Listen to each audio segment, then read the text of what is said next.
Hello guys, this is Arkneil Gaming and we'll be getting a random hero in Clash Royale on our third account.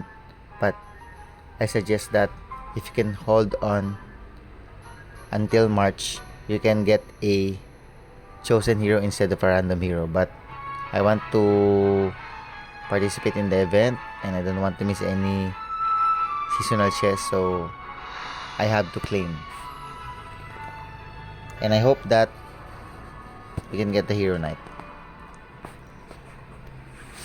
I don't want to miss the banner, so I have to claim it now. Even if I get a random hero, it's okay. But I hope it's not Hero Giant. Let's go. Get to automatically unlock a random hero. And hope it's a Hero Knight, not a Hero Giant, please. Hero Knight. Nice! Fine.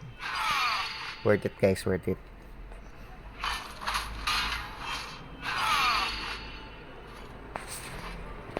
Very lucky, guys.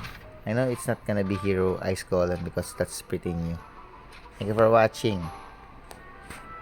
We got lucky. And we can claim this banner now. I got the hero I wanted.